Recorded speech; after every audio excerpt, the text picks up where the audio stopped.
Subscribe करें हमारे YouTube channel साधना gold को और पाएं वीडियो सबसे पहले। और हाँ, बेल आइकन दबाना ना भूलें। एक शहर था, उस शहर में बाप बेटे एक ही दुकान पर बैठा करते थे। दुकान मेडिकल की थी, दवाइयों की दुकान थी। पिता भगवान कृष्ण के बहुत बड़े भक्त थे, पर बेटा विदेश पढ़ के आया है और जरा साइंस का स्टूडेंट है, तो भगवान पर जरा कम बिलीव करता है, विश्वास नहीं करता। हाँ, अपने पिता की सेवा करता है, माँ की सेवा करता है, जिम्मेदारियां निभाता है, पर भगवान से जरा दूर रहता है। उसके पिताजी सवेरे सवेरे अपनी दुकान खोलते हैं तो भगवान कृष्ण की छोटी सी तस्वीर थी, वहां पर जाते हैं, धूप बत्ती जलाते हैं और भगवान श्री कृष्ण के चरणों को छूते हैं, हाथ जोड़ते हैं, हे विधाता कृपा करना, हे श्री कृष्ण कृपा बनाए रखना। जब पिता ये करते हैं तो बेटा दूर बैठा रहता। पिता बड़े परेशान रहते हैं, बेटा तू सब प्रकार से बहुत अच्छा है, मेरी बात भी मानता है, पर तू भगवान से दूर है। कुछ दिनों के बाद बेटे ने कहा, पिताजी कोई फर्क नहीं पड़ता, ये कोई भगवान होते नहीं है, आप पागल हो गए हैं, कोई भगवान हमारा पेट भर देंगे कर्म नहीं करेंगे तो। कई लोग ये कहते हैं, सवाल करते हैं कि हम काम नहीं करेंगे तो क्या भगवान खिलाने आएगा? क्यों ये प्रश्न होता है ना कि भगवान है तो लोग भूखे क्यों मर रहे हैं? बहुत सारे सवाल है ना, आओ मैं कुछ के उत्तर देता हूं।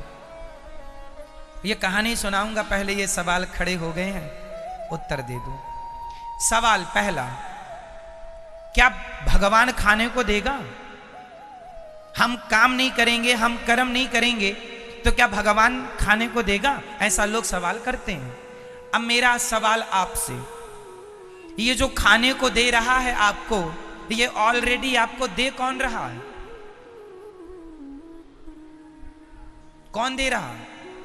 आप कहते हैं मैं कमाता हूं खाता हूं, चलो आप पैसे ही तो कमाते हो, सोना ही तो कमाते हो, चांदी ही तो कमाते हो। ना तो तुम रुपया खा सकते हो, ना तो तुम चांदी खा सकते हो, ना तो तुम सोना खा सकते हो। खाने के लिए रोटियां चाहिए। अब मुझे बताओ, रोटियां कहां से आती हैं? जोर से। किसान उगाता है, तो चलो किसान खेत में गेहूं का बीज ही तो बो सकता है। यदि गेहूं अंकुरित ही ना हो तो किसान क्या कर लेगा?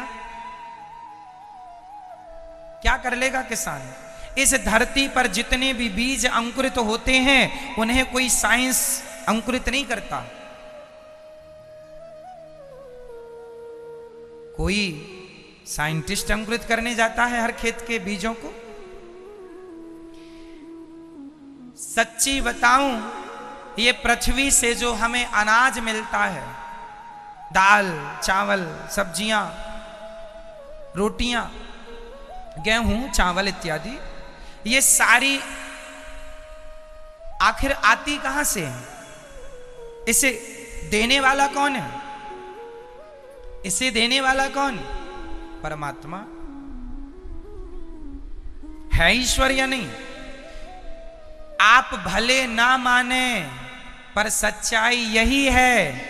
आप कहते हैं कि भगवान खाने को देगा, हाँ जी भगवान ही दे रहे हैं, वो नहीं अंकुरित करें तो आप कर लो अपने से।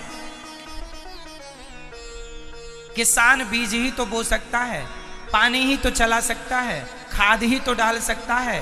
अंकुरित ही ना हो, अंकुरित हो भी जाए, फसल में बाली ही ना आए, धान की बाली ही तैयार ना हो, गेहूं की बाली ही तैयार ना हो, तो क्या कर लेगा किसान?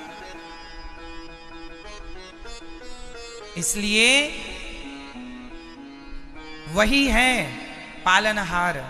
और सुनो इस प्रश्न का दूसरा उत्तर, क्या भगवान खाने को देगा? हम कर्म नहीं करेंगे तो क्या भगवान खाने को देंगे? तो सुनो, जब आप और हम अपनी मां के पेट में 9 महीने थे, तब हम और आप उल्टा लटके थे, तब आप कौन सा काम करते थे? कौन सी दुकान थी? कौन सी फैक्ट्रियां थी? नहीं थी, फिर भी खाने को दिया कि नहीं? 9 महीने आप अपनी माँ के पेट में थे, तब आपके पास रोटी नहीं थी, काम नहीं था, बिजनेस नहीं था, क्योंकि आप तो माँ के पेट में थे। तो 9 महीने तक खाने को किसने दिया? बोलो भैया, आप किसने दिया? आप कहते हैं करेंगे नहीं तो खाएंगे क्या? अरे पेट में 9 महीने तक क्या करते थे? दिया कि नहीं खाने को? जिसने वहां पर दिया खाने को, वही यहां भी देगा खाने को। भरोसे रहो तो उसके, वही खिलाता है। फर्क कितना है हम मानते नहीं। अब कई लोग कहते हैं कि फिर भगवान है तो ये लोग भूखे प्यासे क्यों मर रहे हैं? कुछ लोग, भगवान क्यों नहीं इनको खिलाते पिलाते? अच्छा ये बताओ, भगवान ने तुम्हें हाथ पांव दे रखे हैं, गाड़ी वैज्ञानिकों ने बना दी, क्यों जी? आपकी गाड़ी वैज्ञानिकों ने बना दी, उसमें लाइट भी है, इंजन भी है, गियर भी है, ब्रेक भी है, एक्सीलेटर भी है, हैंडल भी है, बना दिया, चाबी भी दे दी। पर साहब चाबी लगा के स्विच ऑन आपको करना पड़ेगा, चलाना आपको पड़ेगा। अपने से गाड़ी नहीं चलेगी। आजकल एडवांस गाड़ियां आ रही हैं जो अपने से भी चलती हैं, परंतु उनको भी एक सिस्टम में डालना पड़ेगा कि आपको कहां जाना है तो वहां ले जाएगी। क्यों? गाड़ी तो परफेक्ट है, चलने को तैयार है, पर कोई चलाने वाला हो। क्यों? सही है मैया, गाड़ी चलने को तैयार है पर कोई चलाने वाला हो। उसी तरह भगवान ने तुम्हें तैयार कर दिया है, बुद्धि देकर, हाथ पांव आंख नाक कान सोच समझने की सब शक्तियां देकर आपको तैयार कर दिया है। अरे अब अपने लिए काम तो कर ही लो, कुछ तुम भी करो, सब भगवान करेगा। अरे तुम काम क्यों नहीं करते? काम करने वाला भूखा नहीं मर रहा है। बोलो जी, काम करने वाला भूखा, जो कर्महीन है, सुनो, जो कर्महीन है वो मर रहे हैं भूखे और कह रहे हैं भगवान होता तो हम भूखे क्यों मरते। अरे है भगवान, तुमको अक्ल दे रखी है, कमाते क्यों नहीं हो? गाड़ी तैयार है, चलाओ ना, सब भगवान ही करें। तुम्हारे पास भी तो अक्ल है, समझ है, सही गलत का आप निर्णय ले सकते हैं। क्यों? सही है। बताइए, भगवान है तो लोग भूखे क्यों मर रहे हैं? कर्महीन है, अकर्मण्य है, इसलिए भूखे मर रहे हैं। इससे भगवान का कोई लेना देना है? बोलो जोर से।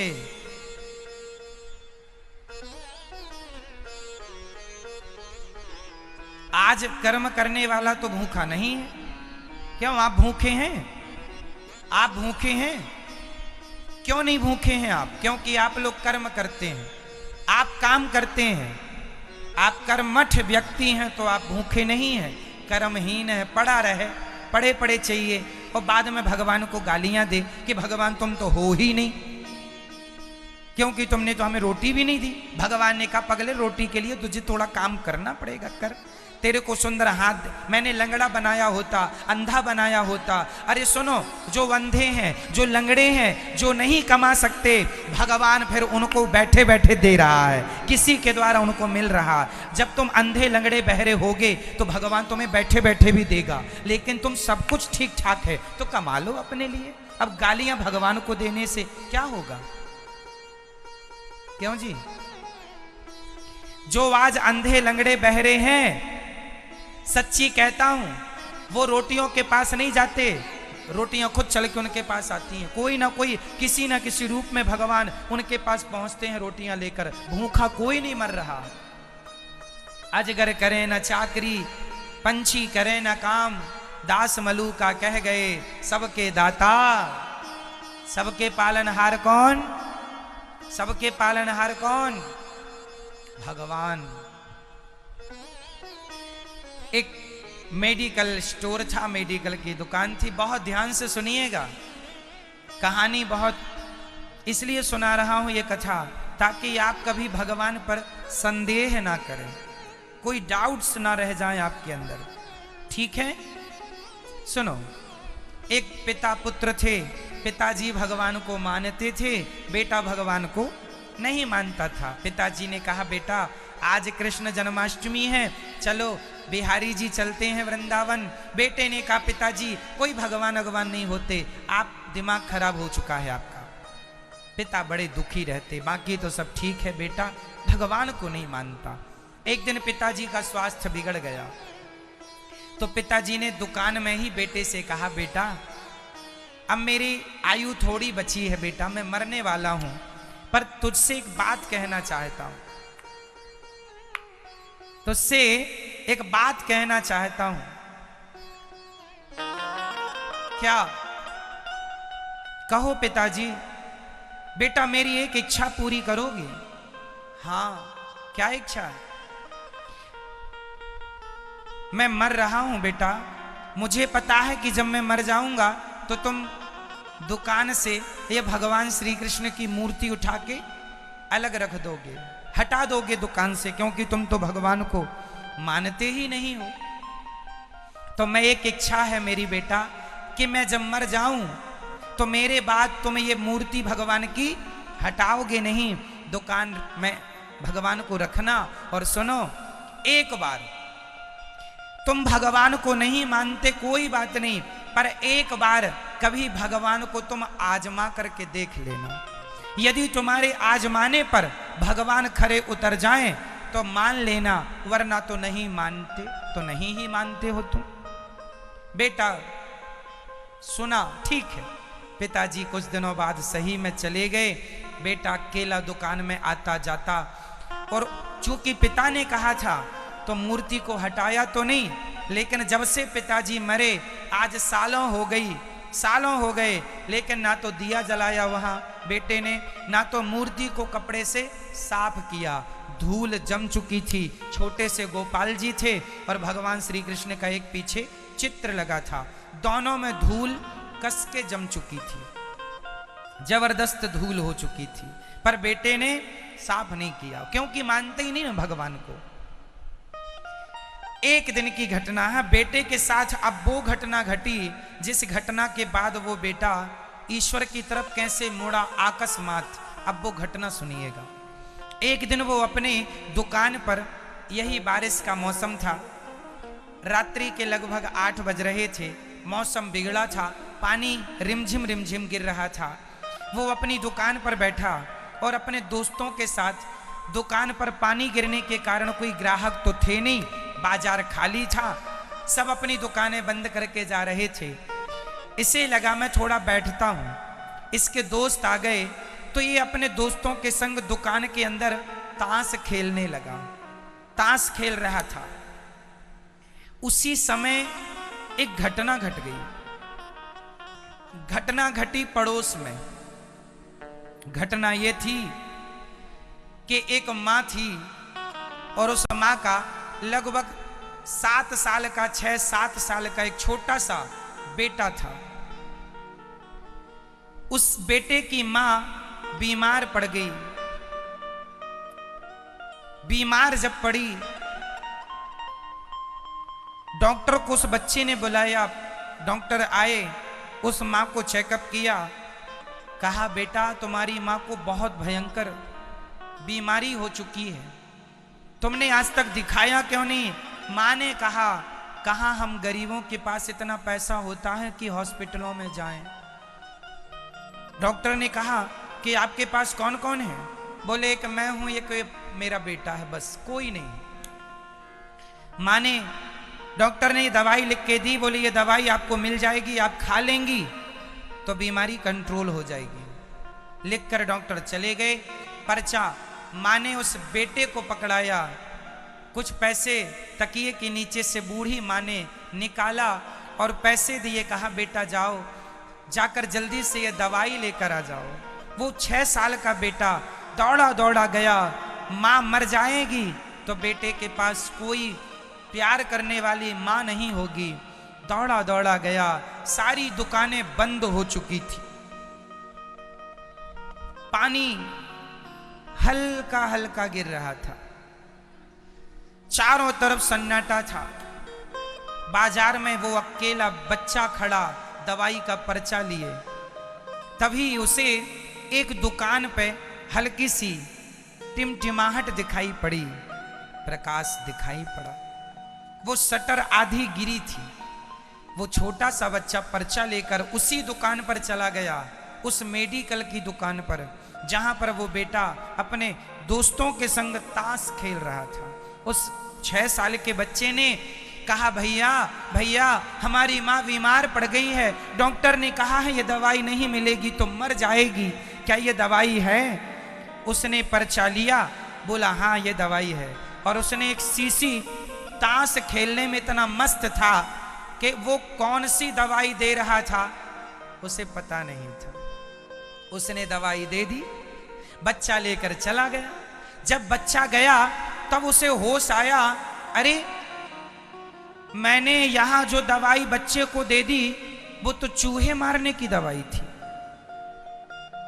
वो ताश में इतना मस्त हो गया दोस्तों में कि बगल में ही वो दवाई रखी थी, लेकिन वो बगल की दवाई उसके हाथ में ना आ पाई, कॉन्फिडेंस के कारण कि ये दवाई तो यहीं होती है। और आज किसी ने चूहे की दवाई वहां पर रख दी थी तो वो उठाकर बच्चे को दे दिया। पैसे ले लिए, बच्चे ने दिए, पैसे वापस भी किए। पर जब बच्चा चला गया तब इसे होश आया कि दवाई तो हमने चूहे मारने की दे दी। अब उसे वो बच्चे की आवाज कान में गूंजने लगी, भैया मेरी माँ बीमार है, दवाई नहीं मिलेगी, मर जाएगी। और वो मेडिकल का था, उसे तो ये पता था कि ये जो दवाई है ये बहुत महत्वपूर्ण है, नहीं मिलेगी तो सचमुच मर सकती है, और उसमें भी ये चूहे की खा लेगी, मर ही जाएगी। उसने तुरंत अपने दोस्तों को वहां से हटाया, ताश की गड्डियां फेंकी और रोने लगा। मैंने आज तक कभी किसी के साथ बुरा नहीं किया, लेकिन आज मेरी लापरवाही के कारण किसी बच्चे की मां मर जाएगी। बाहर निकल कर देखा, कहां गया बच्चा, कहां गया पता ही नहीं, कहां गया, किस घर से आया था पता ही नहीं, अनजान था। चारों तरफ सन्नाटा था, कोई देखने वाला नहीं कि वो बच्चा किसका था, कहां से आया। इसने अपने दोस्तों को विदा किया और उसी दुकान पर बैठा रोने लगा। बहुत टेंशन, मेरे गलती के कारण उसकी मां यदि खा लेगी चूहे की दवाई मर जाएगी। सोच ही रहा था, तभी उसे अपने बाप की बात याद आ गई, पिता की बात। पिता ने कहा, बेटा जब जीवन में कोई बात समझ में ना आए, एक बार ईश्वर को पुकार कर देखना, एक बार उन्हें मना कर देखना, एक बार उनकी ओर देख लेना, वो सुनते हैं, तुम्हारी भी सुनेंगे। आज तक इसके जीवन में कभी कोई संकट नहीं आया, आज ये धर्म संकट आ गया। तो आज पहली बार इसने बड़ी श्रद्धा से, पिता ने जो गोपाल जी रखे थे, आज पहली बार अपनी दुकान में रखे भगवान की ओर इसने दृष्टि डाली और बोला, हे भगवान मैं आपको मानता नहीं हूं, लेकिन मेरे पिता कहते थे कि तुम हो, यदि तुम हो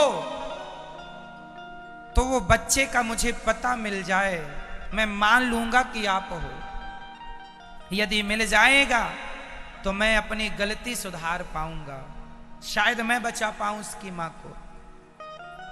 अभी वो ये प्रार्थना कर ही रहा था कि वो बच्चा फिर से आ गया लौट कर, भैया भैया ये दवाई मिलेगी क्या?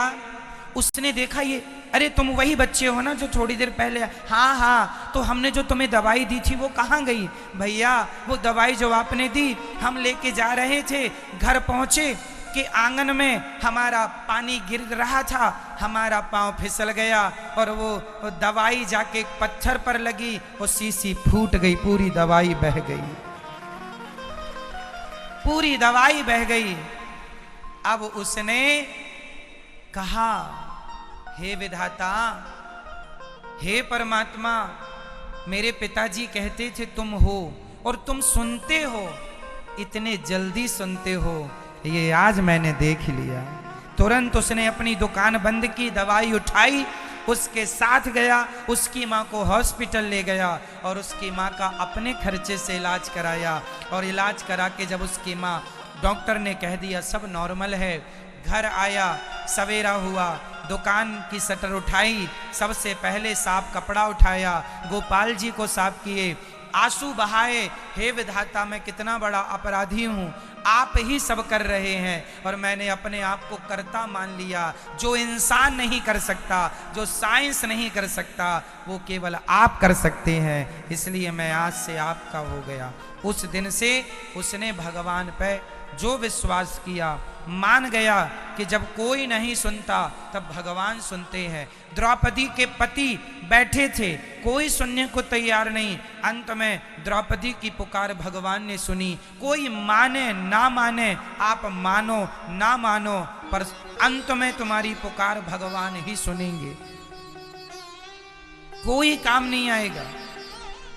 इसलिए आखिरी में पुकारने से अच्छा है फर्स्ट में पुकार लिया जाए, आखिरी में उसकी शरण में जाने से अच्छा है पहले ही चले जाया जाए। इसलिए भगवान संदेह का नहीं, श्रद्धा का विषय है। यदि आपको विश्वास नहीं हो तो आप खुद आजमा लीजिएगा। आप भी कुछ कहिएगा कि प्रभु मैं मान लूंगा यदि आप ये कर दोगे तो। वैसे भगवान के सामने ये शर्त रखनी नहीं चाहिए, मैंने कभी ये शर्त नहीं रखी, मुझे ऑलरेडी विश्वास है। यदि आपको विश्वास ना हो तो आप पहले इस्तेमाल कर सकते हैं। भगवान संदेह का नहीं, श्रद्धा का विषय है भक्तों। इसलिए भगवान पर क्या होनी चाहिए? श्रद्धा। क्या भगवान संदेह का सब्जेक्ट है? इसलिए संदेह ना हो।